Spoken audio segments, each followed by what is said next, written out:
All right. So it looks like we're on the hour right now, and we've got a good one for you guys.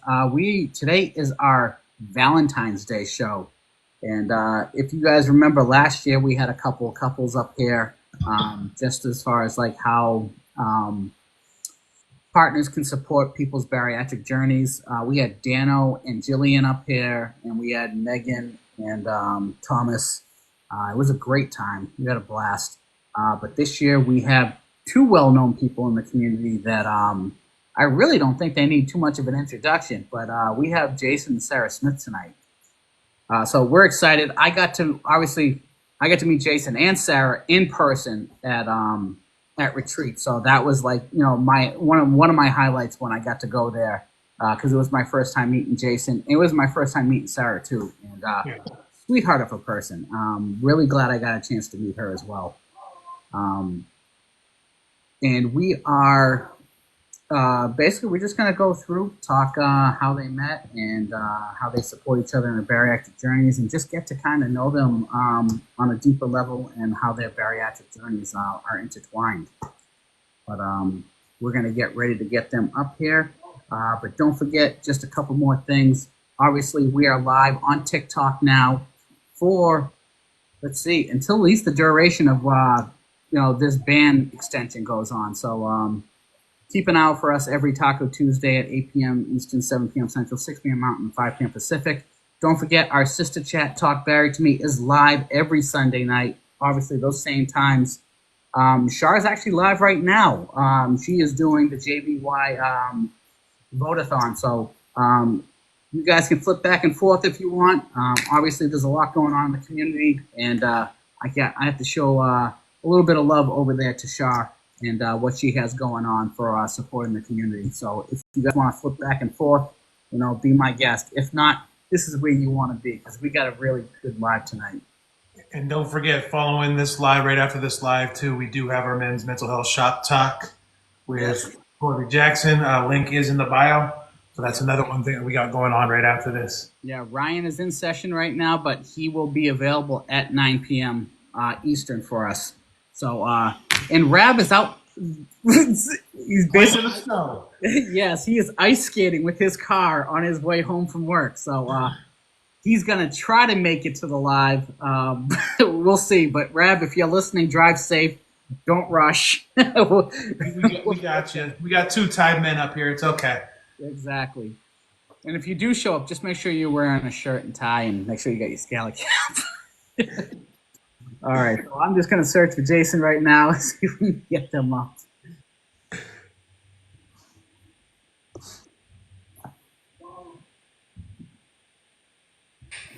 What's good, fellas? What's happening? How we doing? I'm doing good. How are you? I'm doing all right. I've had a long day. I'm not going to lie, but I'm here. I'm ready. Ready to do things. So I did something really. I wanted to go back and kind of relive, because it's been close to a year since we first had you on via me. Mm-hmm. So I went back and watched your episode on Bari Nation and stuff, and it's been about a year, because I think you were the episode right after the Valentine's Day episode. Yeah. So it was a great live. I forgot how much fun that was, and I forgot that your voice was shot because you were sick. Yeah. Oh yeah. Yeah. No, I was trashed whenever we had that happen. I had been sick for a minute, so yeah, it was a hard go of it, but we made it happen. Yeah. Jason. I see that. we got 20 stickers. Oh, there you go. Yeah, decorate the cup right there. Hey, I need a cool sticker to add to mine. I got you, brother. I'm pretty sure that you should have got one in your goodie bag when you got it from society. I think someone took it out of my bag. Nothing like calling them out on a live, right? Right. I gotta break you in, Biggie. Hey, my bag got rummaged through, so I don't know where it all went to. Yeah. Arisa has it all. Right. Probably. So is Sarah joining you on camera, or is she going to come separate? She's in there. She's in there somewhere. Oh, What's up, man? All right, let me find her. She's in there. Is she in there just as Sarah? Yeah.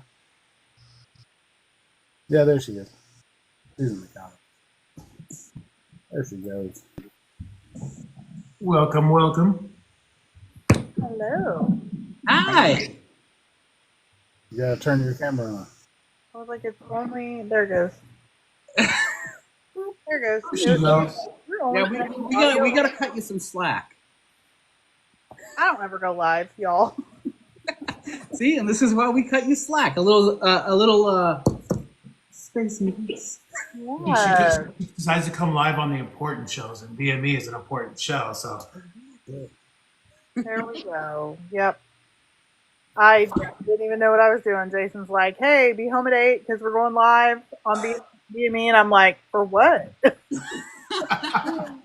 It's all about communication when you've been married for 24 years. It's all about. and this is where I need to take Happy notes. how you feel. So, how are you both doing? Good. All right. So, for the people that don't ask me how they don't, but for the people that don't know you, if you guys could kindly introduce yourselves. Jason, we'll start with you. Okay. My name is Jason. I am 1/3 of the Bari Nation podcast and membership community. You can find us on Instagram, on Facebook, and on TikTok. We like to do as much as we can for the community. It is our passion. We love everything about the bariatric community. So if you haven't seen us in person at an event, you've seen us on live, I'm sure, online some way. So we're just glad to be. I'm just glad to be here. Sarah? Yeah, so I'm Sarah. I'm a therapist. I've been in the field for like 20 years. I'm an expert in Bari Nation. I do transfer addiction and recovery support group on Mondays. I do a general bariatric support on Friday night at 9 o'clock Eastern. I'm not going to do the fancy time rollout thing, but Tony can do that for me. Yeah, I'm a bariatric patient, so I'm just hanging out. So, it's funny that you say transfer addiction because I think my transfer addiction is buying hats. She wouldn't know anything about that. So, like, is that normal? Like, shopping becomes an addiction because you have to replace with something. It's money, right? You just like spending. Sure, they're actually called like process addiction. So it can be shopping, it can be gambling, it can be just anything. I mean, actually, it can become even like working out, which it's really anything that we begin to do in excess as a means to cope that then begins to have negative consequences. So it can start out, that we're trying to do something healthy, we're trying to do something good to like support ourselves, and then it just kind of tips over.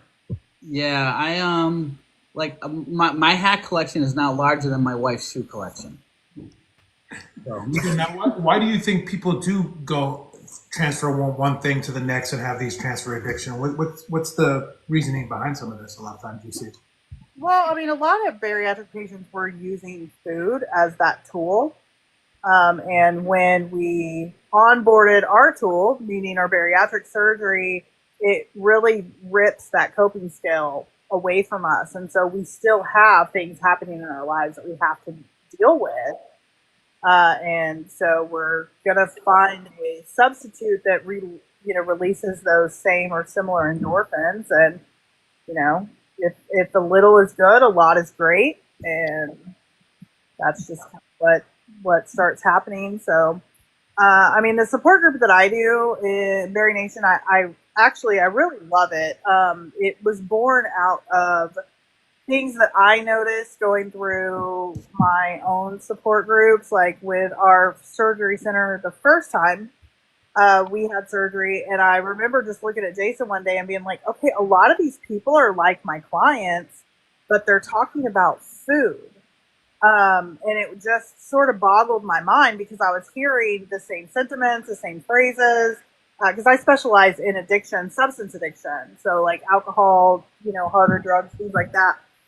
But they were saying the same things, and it was the same sentiments that I was used to hearing, but they were talking about their relationships with food and having to give up that relationship with food. And so that's really where it started, combined with the fact that when I was on my journey, what I would hear, when you're going through your mental health evaluations and things like that, is like, oh, you're a therapist, you've been on therapy, you know how to access therapy. I'm also in recovery. I had drug use issues when I was younger, and so I've been drug free for it'll be 25 years in May. Congratulations. Thank you.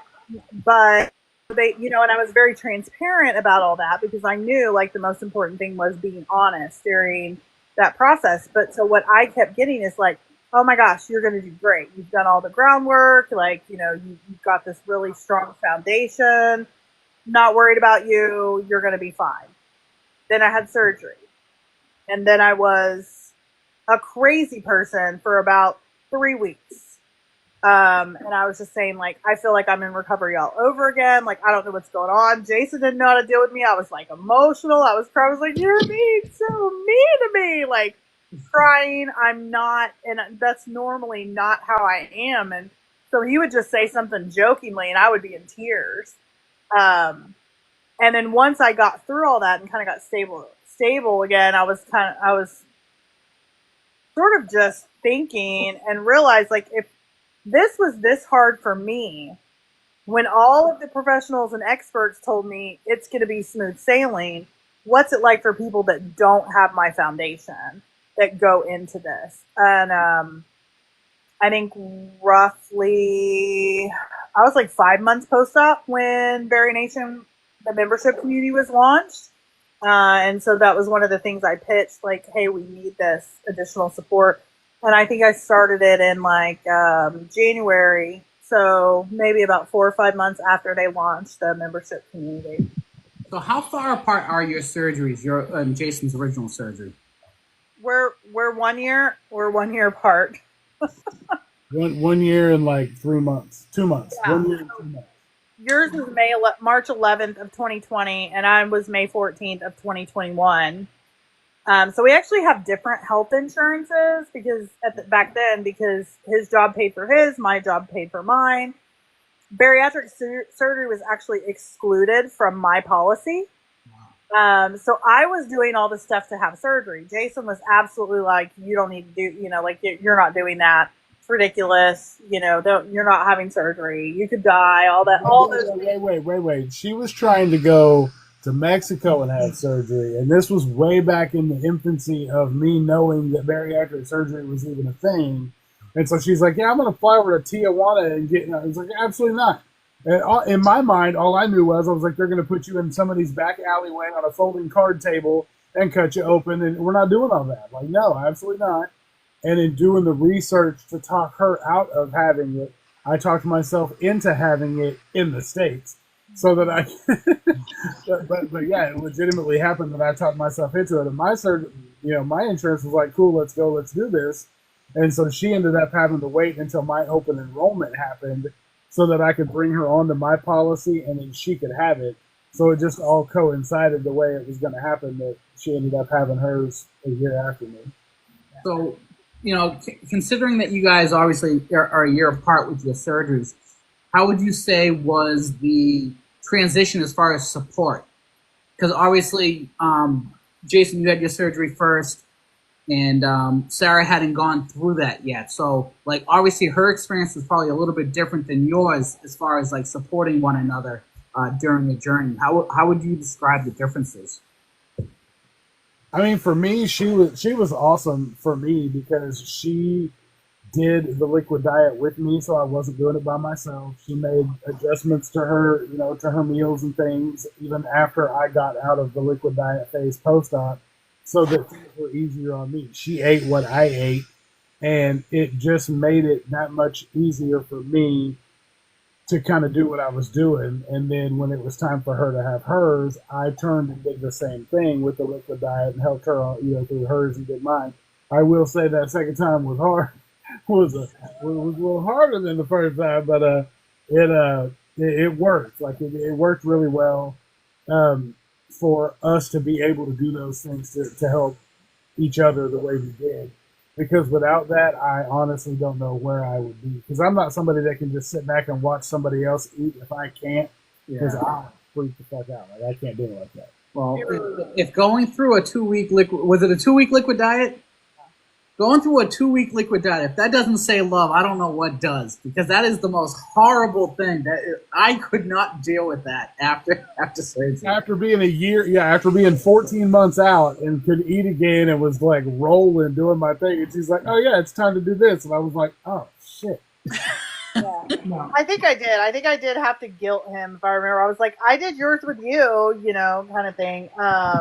Oh, because I tried to qualify. I was like, "Can I eat when you're not here, so you don't even know that I ate?" And then go back and she was like, "No, I didn't do that with you." And I was like, "Oh shit." Now we're talking about support here. Now I know, Jason, you've talked about your regain and your struggle you had with regain. How could you leave? How could your partner help you and support you when it comes to regain like that? Because I know a lot of times it could be one of those things where you don't want to hear it.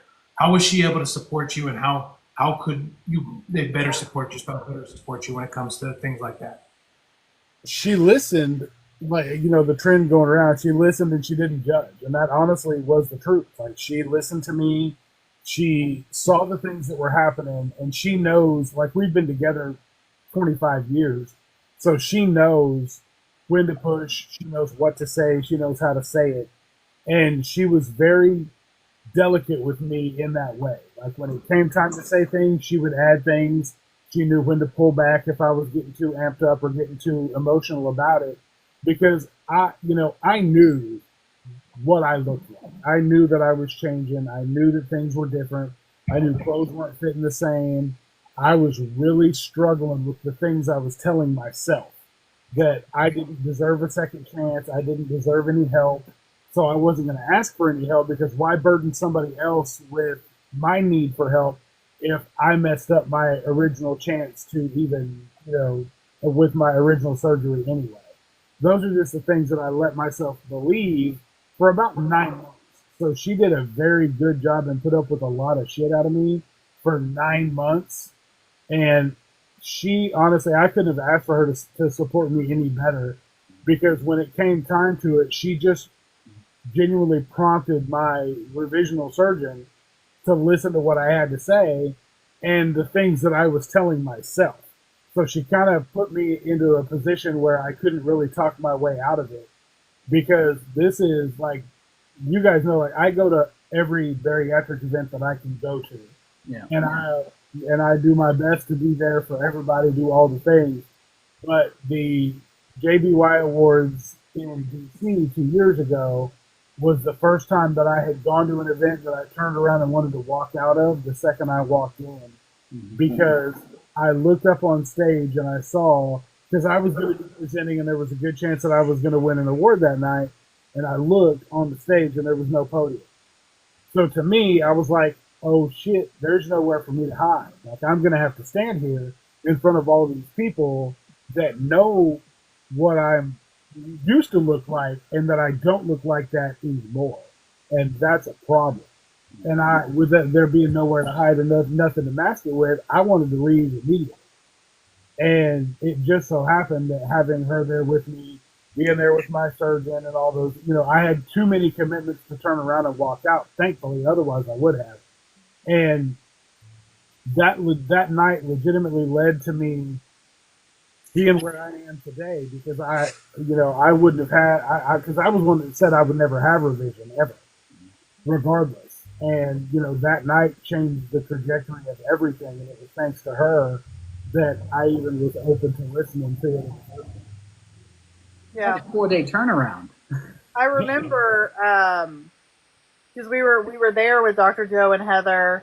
Marty was actually had gained weight, and the way JBY was set up, we were actually up in like the balcony section, and so we were having to go up and down the stairs. And six flights of stairs to get to the elevator, if that makes any sense. Yeah, but I remember I would give Jason Marty, because like I knew the stairs would be tough.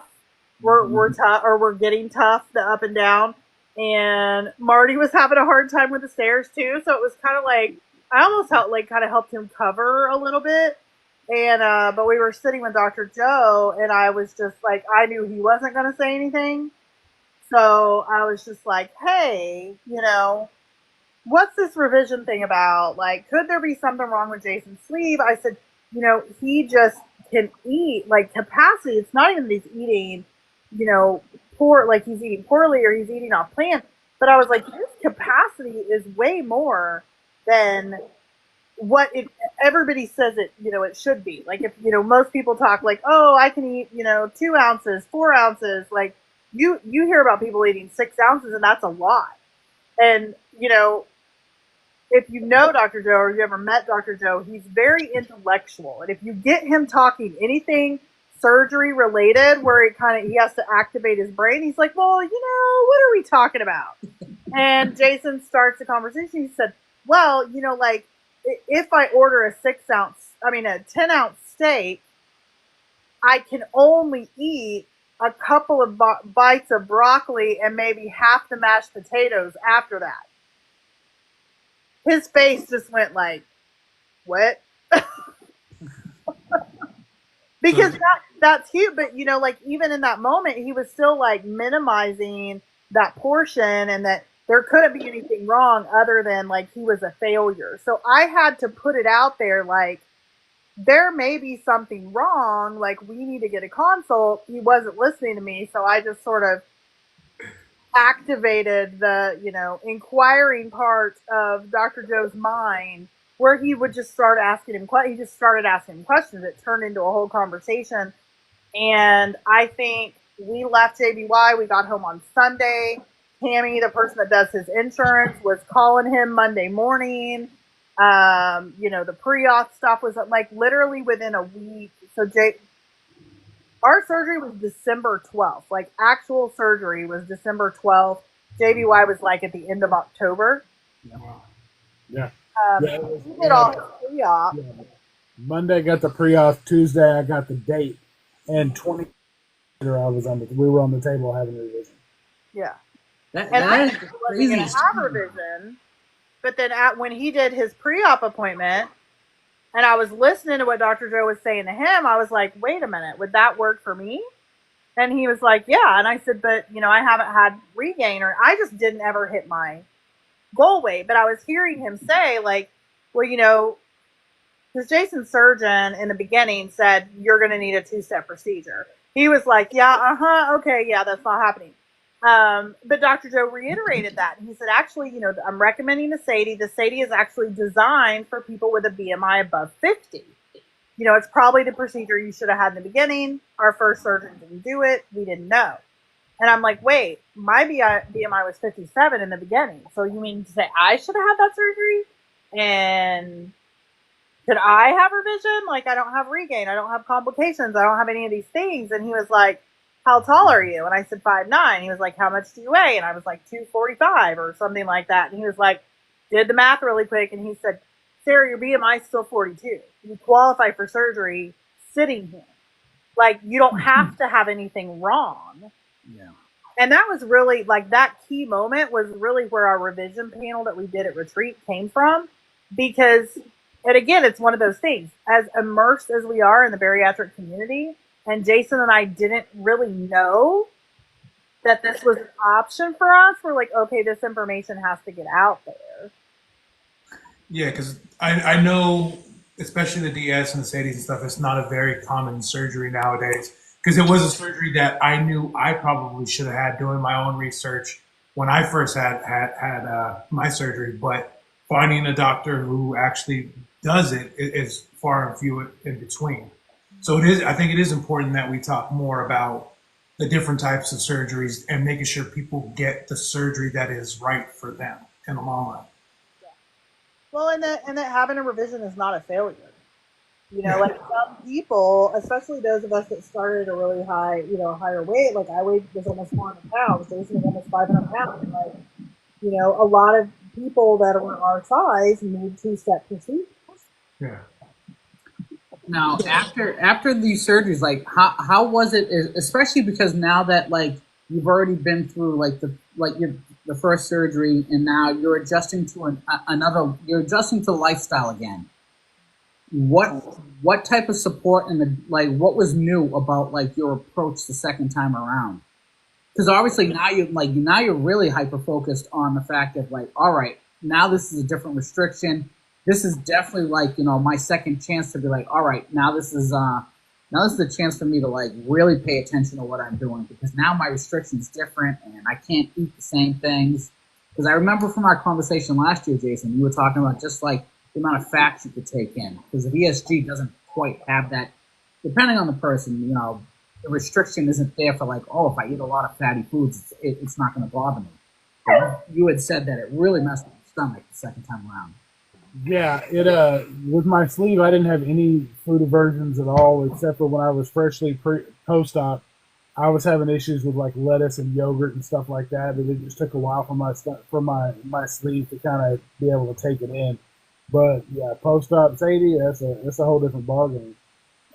Even with all the information that I knew going in, and as well versed as we've been by talking to all the surgeons and all the medical staff and people that we've had conversations with over the years, I was very ill prepared for the amount of not trusting a fart that you could possibly not trust a fart after you've had Sadie. Because I promise you, if you eat even the slightest off plan, that shit comes to collect immediately, and you better be really close to a bathroom or bad things are going to happen. You're going to do a lot of laundry. Yeah. Oh, yeah. I mean, like, it is not a bariatric conversation if we are not talking about poop. So, for sure. Luckily, Jason and I have been married for a very long time. We've kind of been through everything, kids, surgeries, all that stuff. But I'm telling you this morning, it happened this morning. I'm trying to go to work, and I think I can just finish making my coffee before I head out the door. No, and I'm running back in here, running back in the bathroom to the shower this morning. He's like, "What are you doing?" And I was like, "Oh, shit my pants." Like it just happens. Yeah. And so luckily, like we've been together, and it's a very supportive situation. So he'll just be like, "Oh man, that sucks," and I was like, "Yeah, but I know that is a big adjustment with like getting very used to VSG, not having to deal with those things, and then having the bypass portion. The Sadie is very different. You are extremely sensitive to fats, and they cannot explain to you like what that really means. For me, I also had my gallbladder out the year before I had the revision. So I am more sensitive to fats than Jason is. So like he can eat red meat, I really can't. Yeah. I was just like craving spaghetti, and I was like, hey, we never have this. I really want spaghetti. So he went and grabbed me some hamburger meat, not even thinking about it. But I'm like, oh, red meat, ground beef, extra fats. Yep, that was a no-go. So we still do it, and luckily, we're pretty honest. So we'll say stuff like, they'll have like disordered eating that happens, and we talk about it. We're really real about what it is. Like, a lot of the issues that we both experience are our own doing. Mm-hmm. Like if we ate baked chicken, grilled fish, no butter, like, all the time. But that is a super restrictive diet. And neither one of us really really fall into or follow that. Like, so. Y'all wouldn't want me up here on panel if I did follow that diet, because I'm an asshole. I didn't have this surgery to be miserable. I had the surgery to live life, and I'm going to live balanced. But there's going to be times where my ass is not. I had donuts today. I DoorDash Krispy Kreme donuts today. So that's how much I needed donuts in my life. So it happens. So how has surgery changed your guys' relationship? And the fact of how has it changed your guys' relationship? For the better, word? How has it? I think honestly it's changed it for the better, for the fact that we've never not been close, but we are closer now because of having to support each other in different ways than we had to support each other before. Like, we were pretty healthy for big unhealthy people, So there wasn't really a lot of the biggest things I talk about pre-op for me that she had to deal with was like, and I apologize to her up, down, left, and right for the fact that at 40 years old she's having to trim my toenails because I can't reach. She's having to help me put on, my socks because I can't do that, and all the different things she's had to do for me that I apologize for her to her for, because I told her, I was like, this is stuff we're supposed to be doing 45 years from now, not right now. Like, we're supposed to be enjoying living life and, loving, what's going on. And instead you're having to take care of me like a damn nurse. And so I think post-op, we've done a lot of growing closer just for the fact that of all that we've been through. And this is our chance to really enjoy each other now in a way that it's been a very long time since we've been able to do that.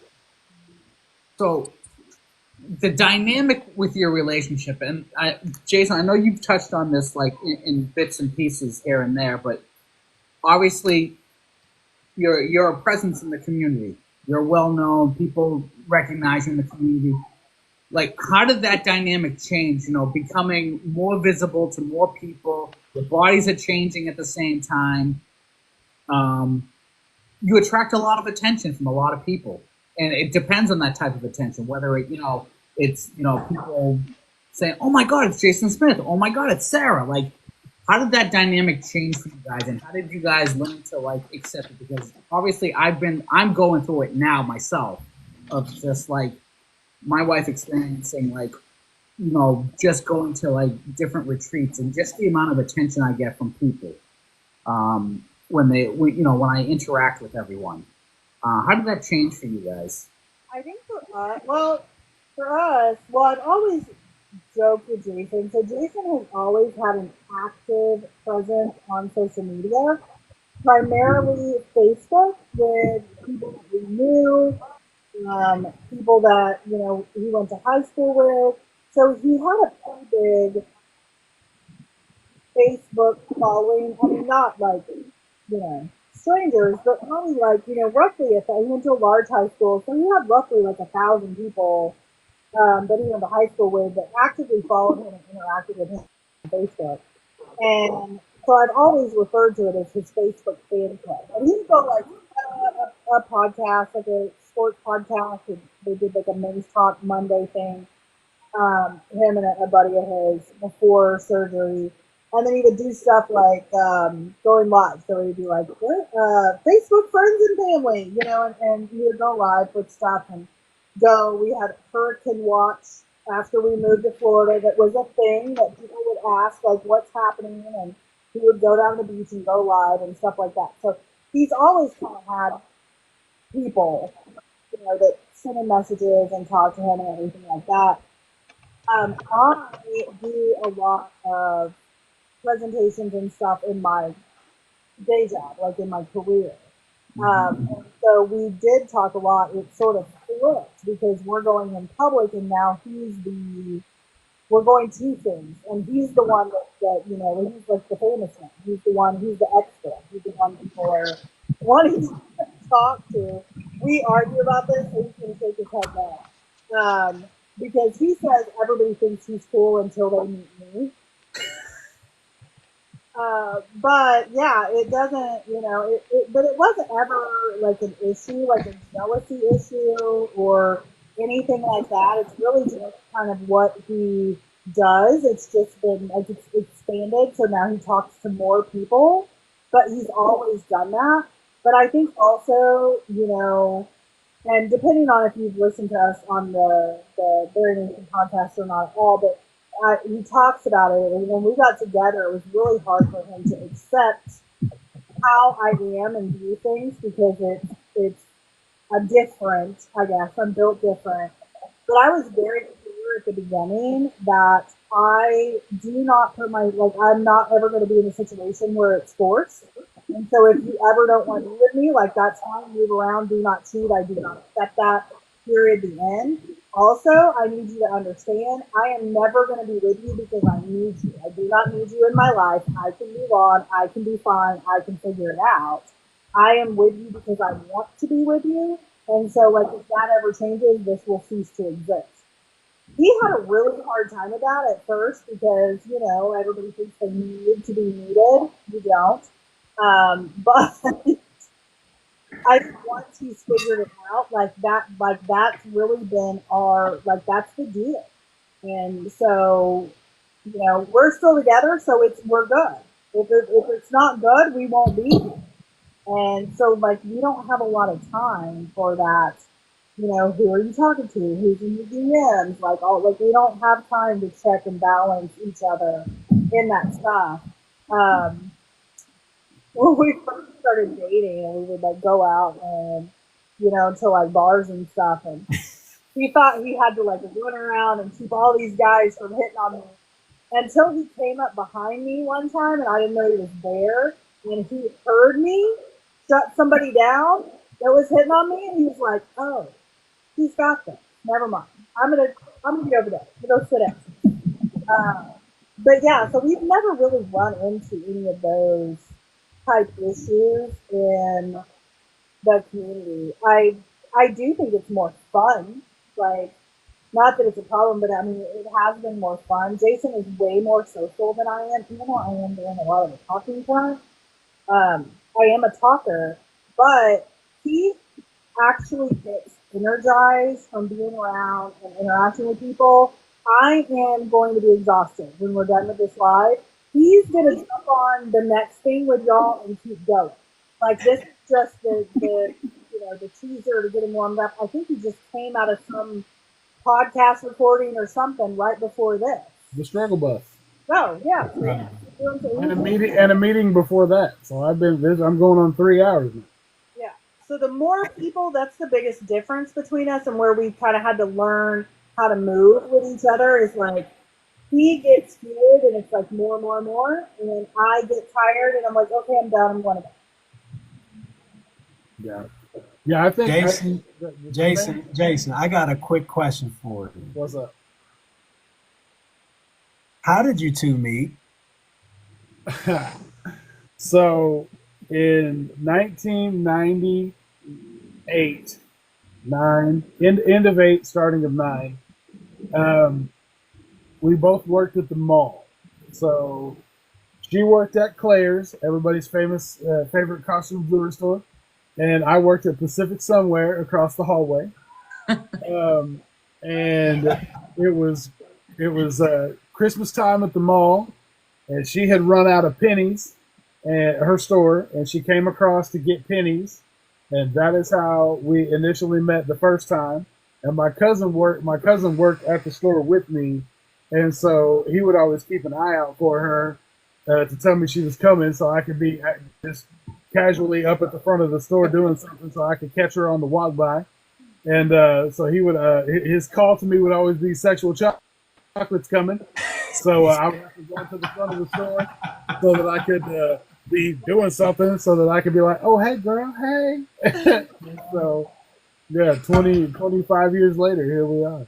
That's classic. Now, both. I got a question for both of you. What attracted you to about each other? What was the attraction? What led? What was I had to make this work. I love this gal. I love this guy. What was that attraction? So that's two different questions.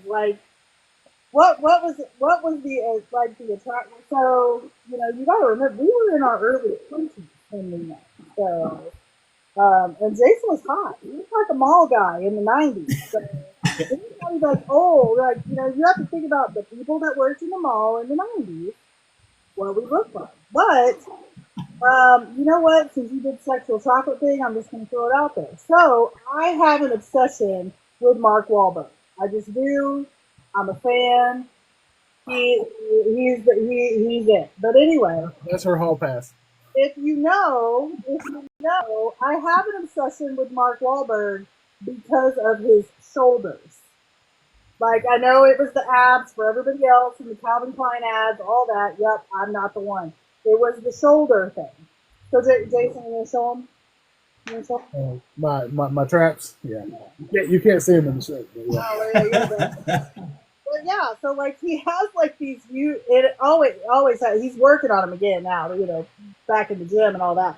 But he had huge muscles right here. And like, yeah, so it was like that shoulder thing. When he was hanging the clothes, I was just watching him with the hook, hanging the stuff up on the wall. That's Let's great. see. If we're gonna go back to like '90s style, did he have the sideburns and the goatee? Yeah. Yep. You know what? I'm gonna have. We're gonna have to post a picture. I'll go you one better. Instead of the sidebar, I had the goatee for a while, but then I rocked the John B. beard, like the skinny pencil line, the line beard. I had that for a while. I had the puka shell necklace. I was a '90s poster child. Dog. I was doing it. Mr. Cute starter kit. Yep. Wide Billabong jeans. Yeah, he had all that. So who made the first move, and how long did it take you to make that first move? She did. She did. Oh. She was the one that was coming back around after the Penny situation. She was the one that was coming back around and talking to me. And then we were going out to the parking lot, and it didn't take long. But then we were going out to the parking lot one night, and I was walking out with her. And so back in the day, I still to this day, and this has been 25 years. I have an obsession with Astro vans. I love them. I would love to. I want one right now. And I had one back in the day that I had all these plans for. And it was really just full of stereo shit because I was just beating down the street all day long. And she saw that and automatically was like, "Time out. That means you have a wife and 2.3 kids." And I said, "I don't know how the hell you have 0.3 kids, but I don't have any of those things. I don't have a wife or three. I'm just a weirdo that drives an Astro van with no seats in the back because it's full of stereo shit." Dude, was it the one with the curtains on it and stuff? No, it was like a white Astro van. But I was as direct in my 20s as I am now, probably more so because I think I polished it a little bit as I've gotten older. But I think I told him like he needed to move around because he has a wife and 2.3 kids somewhere. And so he walked around to the side of the van and threw the sliding glass door back to speakers, so speaker box. No damn baby seat in here.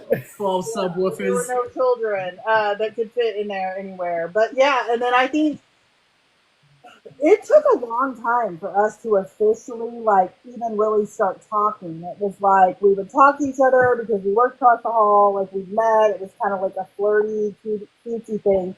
But I think when it kind of started becoming like, hey, we could hang out, sort of thing.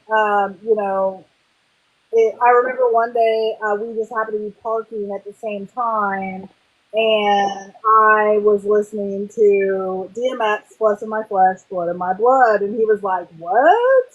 So he was like, "Wait, what? What is happening in your vehicle over there, ma'am?" So it was just like a lot of little things would happen, and we were figuring out we had a lot of common interests. So I think we didn't officially start dating until like 6 or 8 months after we initially met, and but I mean we've gone to lunch a couple times because we've been going on a lunch break at the same time. Now I don't know Food court. what that was. If he saw me, like knew what time I went to lunch, saw me grabbing my stuff, and just happened to be going to the food court at the same time. But yeah, like we'd had kind of like those interactions a while, but yeah, I think it was probably 6 or 8 months before we actually went on an official date. Yeah.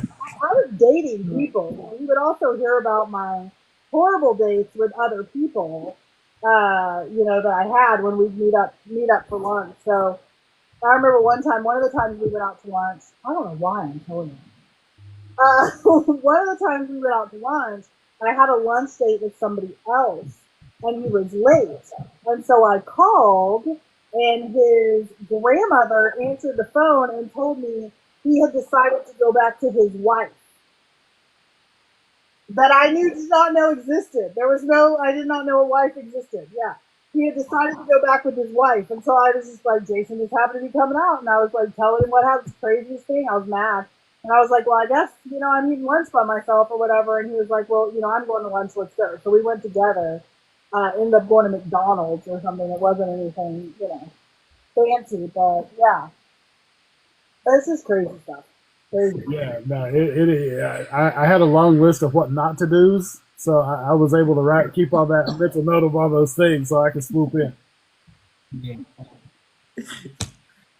I love hearing what you think. Have you since you all have had like surgery and you've been together for so long, after post, let's just talk post op because we've talked about the support you've given each other, so on and so forth, and you both had the same surgery and you both had revision, correct? Yes. Right? All right. While you're going through this journey with each other, have you noticed any changes in how you express love and attraction to each other with the change after surgery? I don't think so. Not really, just the fact that I can actually do some of the loving now that I've lost the weight. But no, Yeah.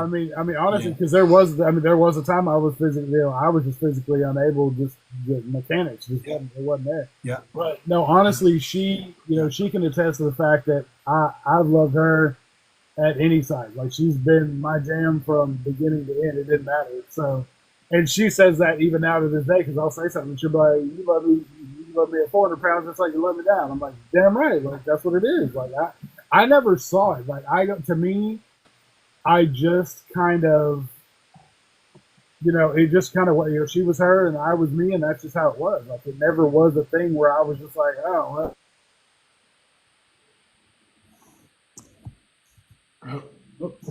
Am I froze? I think they all froze. Well, I know I didn't actually because now that we see picture, it's one of those things you're able to see in hindsight. But like at the time, I didn't see it, and then so also like if you don't know our story, so we moved to Florida in 2015, and we both probably gained like our both of our like so my mom passed away in 2013, his mom passed away in 2014, and we moved across the country in 2015. So a lot of change in a very short period of time. And we gained probably lost 100 pounds of our weight, like to get to our highest weight in roughly like 3 years. So we did. I mean, it would. I don't think there was enough like time to really even register like what had happened. Other than, I mean, like you could see the number on the scale, but like it just did not compute in our brains. And I remember after, because Jason had surgery a year before I did, and I remember going like, dang, it's hard for me to keep up with him now. Like when he started losing weight, and he started doing more things, around the house and working out in the yard. And I remember being so angry at him when he had stopped helping around the house, and I had always thought like I was getting like kind of like building a resentment because I thought like he just didn't want to anymore. Like it never crossed my mind that he physically couldn't do these things. And then so that was Right. like actually we had to have a lot of conversations about like yeah, I stopped doing that because I physically couldn't, and I couldn't tell you that I physically couldn't. Like we moved to Florida, and then suddenly I'm married to the guy that doesn't like the beach, and I'm like, what are you talking about? Like we always Yeah. go. We've traveled here to go to the beach for years, and now he suddenly doesn't like it, and so like he wouldn't go. And it wasn't until after that he was like, "Yeah, it was so hard to walk on the sand, like I just couldn't do it." But he didn't tell me that. He's like, "Yeah, I don't like the beach." The other thing that I like seeing that we do a lot is like they have a lot of festivals here in Florida. Like you can pretty much go to any kind of festival almost every weekend from like they start in like February, they run until like November. They're free, and so suddenly he doesn't like reggae music. Like I don't like that. Like he could suddenly not like any of the things that we've always done. I'm like, what do you mean you don't like it? But it was you'd have to go stand outside in the heat. Like they're free concerts. There's no seats. You're just on the beach or on a field or we're standing around for 2 or 3 hours. Stuff you couldn't do. So that was the biggest thing that Yeah. kind of gave us, I guess, kind of like a rocky period, kind of like the last year or so before we had surgery. Is I suddenly, he's suddenly telling me Right. he hates everything that we've always done together, but I was completely oblivious because I really did not see how big he is. So you talk about these type of moments, and obviously you guys have obviously shared ups and downs throughout this journey and everything. What are some of the proudest moments you guys have been able to share as far as like NSVs? Yeah. Oh my gosh. Yeah. I think everything's an NSV. If you've ever gone anywhere with me, I will point out every single one. Proudest NSV. I think one of the ones we did together that I thought was pretty cool was, so there's a ecological park that's not that's near our house for hiking, and yes, for all of you, yes, there is hiking in Florida. Uh, but they have like these colored trails, and so like the green trail is like the hard trail, and so that was after our first surgery. You know, we were going and doing that, and then like we were able to finally go back and do the green trail, which was the hard trail. We did that together. Took a picture in front of the little marker, at the end. Um, I don't know. Do you have any amazing NSVs? I mean, honestly, I count all of them. Like all of them. Like, oh, tying my shoes, NSV. Like, No, I think that the biggest one for me that we got to share together was the fashion show at Retreat. Like the first one we did. I did the very first one, and she was actually upset that I didn't sign her up for it too. But I didn't know she was ready to do something like that. So the very next year when it was time, we did it. We walked together. And then this year, at this year's retreat, we actually did it. And she was in the swimsuit category, wore a bikini, took her cover up off. And that video and those pictures now live online forever for the world to see. And I was very proud of her because she went back and forth about doing it, whether she was going to leave the cover up on or take it off. And I told her I would snatch it off of her if she didn't take it off because I know she's ready. She just, like all of us, has insecurities and thinks twice about everything. And I told her, if there's any place that you can do this and feel safe and secure and and taken care of, it's at Retreat. And she did it, and she I was right, and she felt amazing, and it's awesome. Now I know we're coming towards the top of the hour here. What is one bit of advice you can give someone like me who's in a new relationship or anyone else in a new relationship? What advice could you give us to help us make it as far as you guys have and as long as you guys have? You got to be moldable. From a man's perspective to another man, you've got to be moldable because trust and believe. She has. Woo, she is the Da Vinci of rebuilding my ass. She has rebuilt me look. She should have been left me 100 times already for the shit that I put her through. But no, honestly, it's just being flexible, being moldable, not thinking that you know every damn thing. Because as men, we like to think we know everything, and we get challenged if we don't think we know everything. And I promise you now, I don't know shit. Everything I know now, she has helped me learn, and I would not be the man I am today if it wasn't for her, because she has legitimately stopped me from running my head into a wall by giving me roadmaps of ways to get around the same obstacles that I will run my ass headlong into just because I'm stubborn and don't want to ask for help. She recognizes those signs now and will pull me up and say, listen, you don't have to know all this stuff. Let's get through this together. And it's the fact of having somebody that wants to help you in that way and recognizes when you're struggling and doesn't actually use it against you, but uses it as a springboard to help you get past those things and realize that you should be a little more aware of, your abilities, because a lot of times as men, we don't like to think, we are very hard on ourselves about what we can and can't do. So that is probably my biggest advice.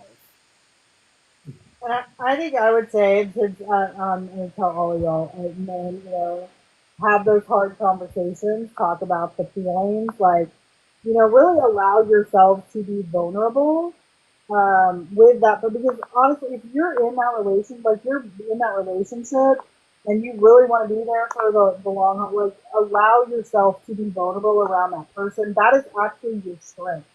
learning how to do that, learning to practice vulnerability, it will become your superpower in your relationship. Because that is what makes a huge difference. Like Jason and I have very real, sometimes uncomfortable conversations. They are not always friendly. They are not always pretty. Like, but we say what needs to be said, and it's all like it's ongoing. It's all the time. You just have to be willing to do it.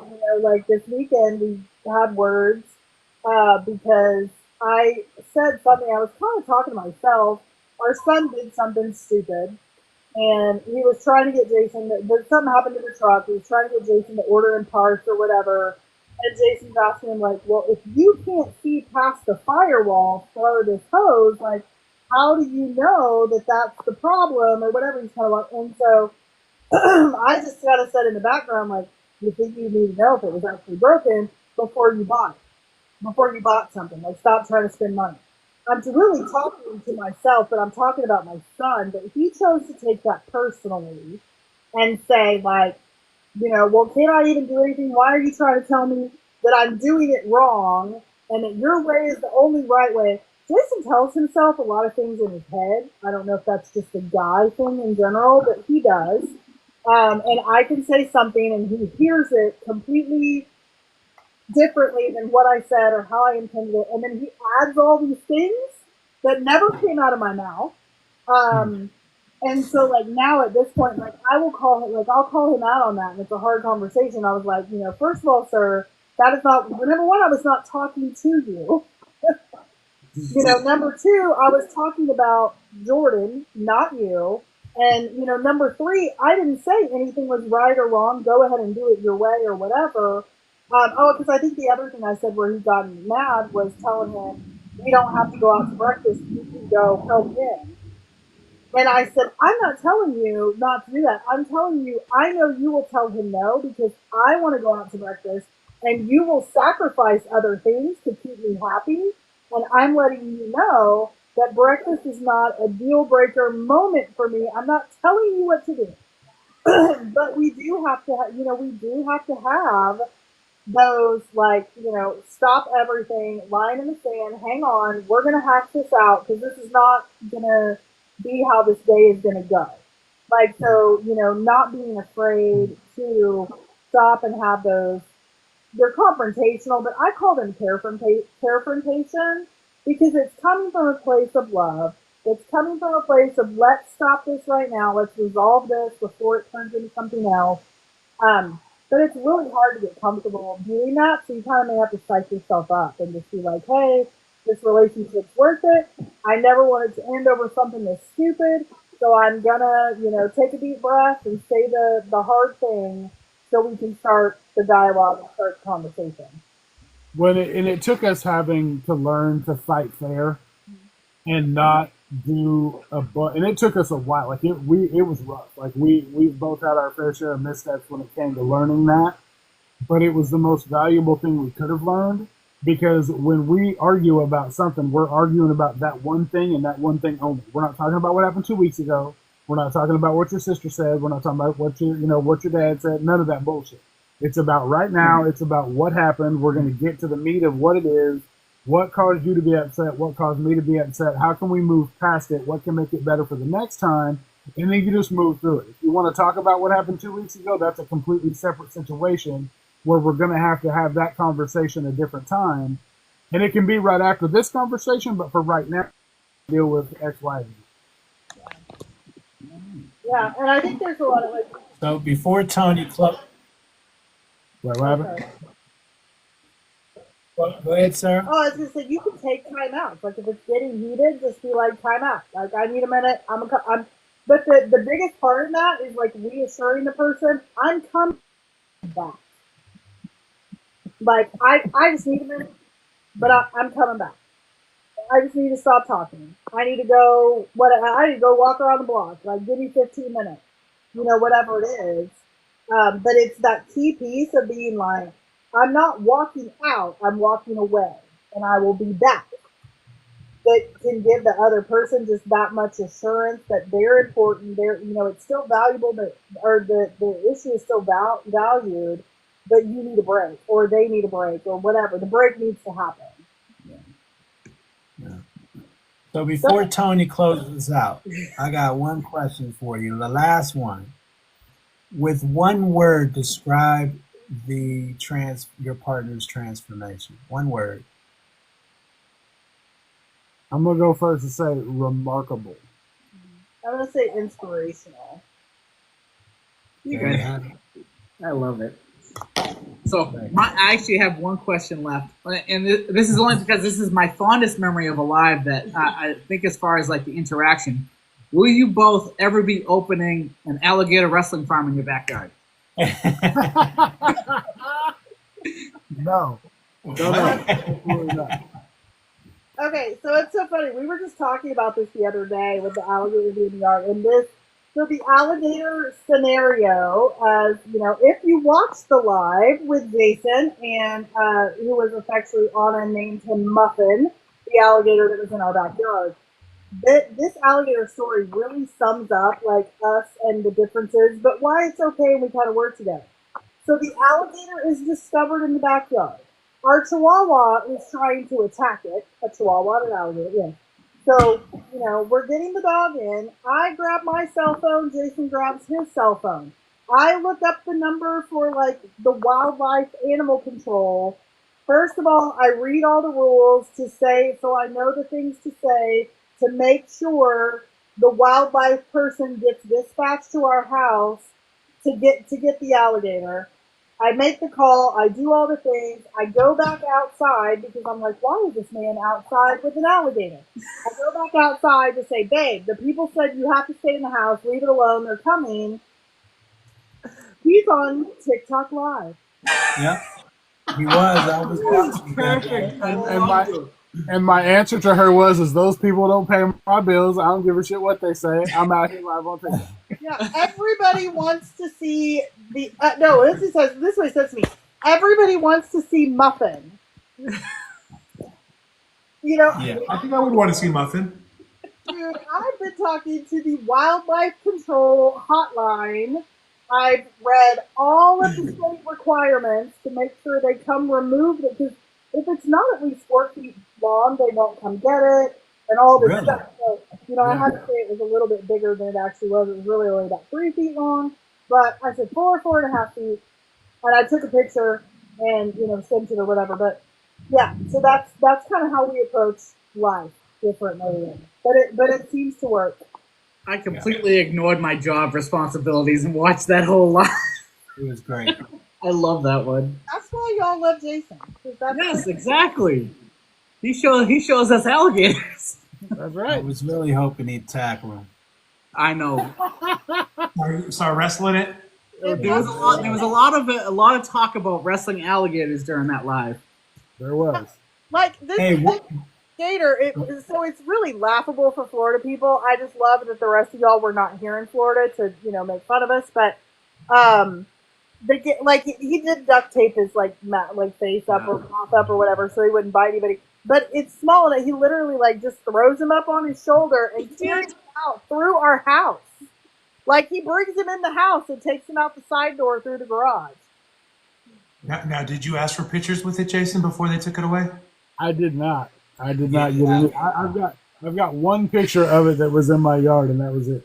Yeah, we have a couple pictures, but that's it. The rest of it was, see, somebody should have recorded the live, and then you would have had Muffin. You could rewatch him for. That was great. Yeah. All right, so we are just past the hour.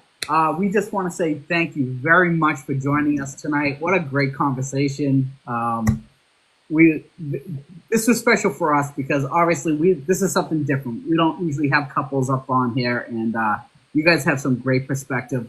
I had the honor of meeting both of you guys at retreat, and both of you guys are exactly who you are in person. So I really enjoyed the fact that I got to sit here and talk to you guys and get to know you guys as a couple more, because we don't get any perspective often. Thanks for having us on. It was fun. I had no idea what I was doing, but you know. Yeah, he just sprung it on you. Like, yeah, be live. You know, you're going on BME. Yeah, you know, but like I said, I like to talk. Now I have to rest. Jason's gonna come join you in all the men's stuff while I'll be resting, and that's fine. Hey, real quick before you go, how can the listeners connect with you all, Jason and Sarah? So, well, for me, so I am actually an expert in the Bari Nation membership community. So if you join Bari Nation, I host 2 support groups a week, one on Monday night on transfer addiction and recovery support. The other one is just a general bariatric support group on Friday nights. I'm not going to run through all the times, but Monday is 7 p.m. Eastern time. That's where I am. Or Fridays is 9 p.m. So we're actually doing a support group on Valentine's Day. So this Friday we'll have a support group there in the Bari Nation membership community. And then if you just want to follow me on socials, I am Bari.grateful on Instagram and TikTok. Don't put a lot on TikTok, but I do like respond to messages and DMs. I mainly post like inspirational stuff to my stories every day on Instagram. So if you feel like you're needing a little motivation or some positive quotes, that's really what you're going to see in my stories the majority of the time. And on Instagram, I am so THA_Smithsonian_, and the same on just without the underscores. So I'm the Smithsonian on TikTok. Because the museum didn't get to me on TikTok, but they got to me on Instagram. They didn't like that I was on Instagram, so I had to switch it to that. So that's how I am. You'll get a lot of gym content out of me on Instagram. Every morning I like to post my mornings at the gym when I go, Monday through Friday.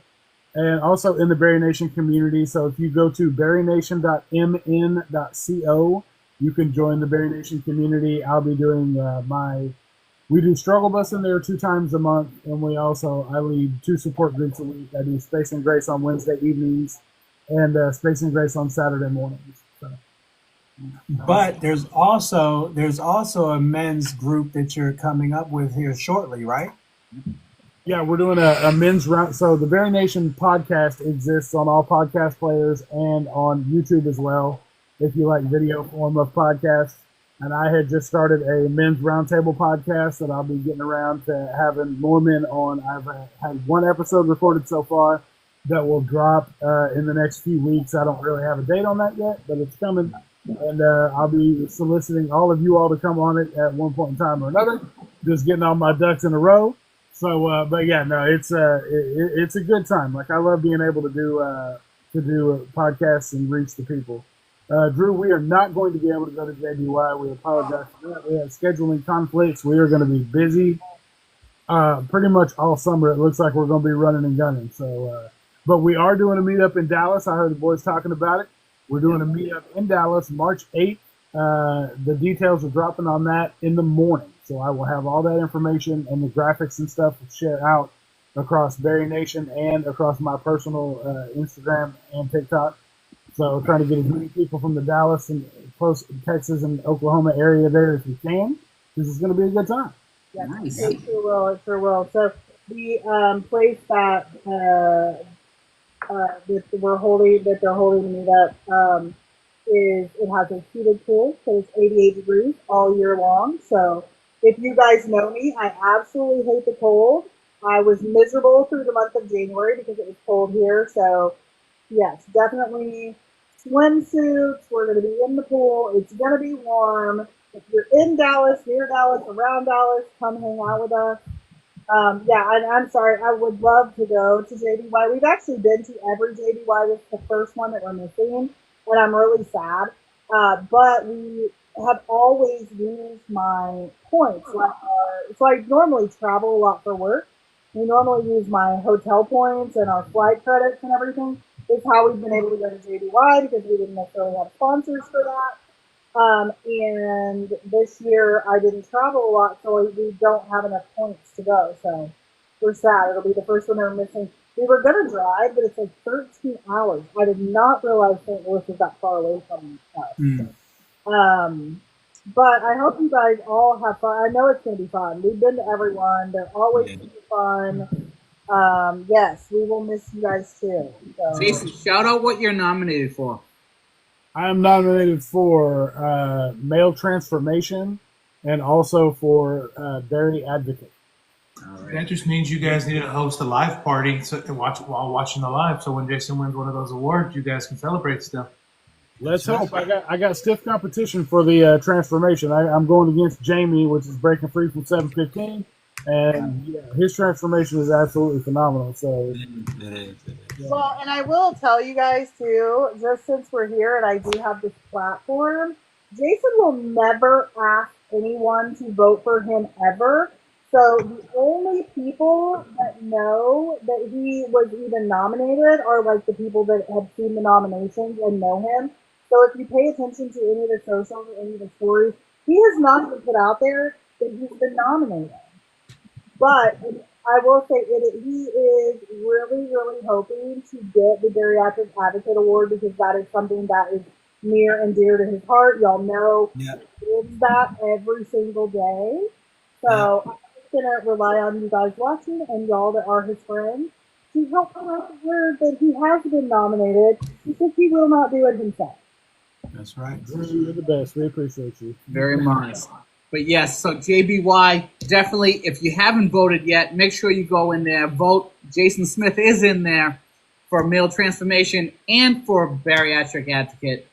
Make sure you put your votes in. Obviously, all of us on BME are individually nominated in many categories, and we're also nominated for Bariatric Podcast Rockstar, along with our sister chat, Talk Barry to Me, with VSG Bestie.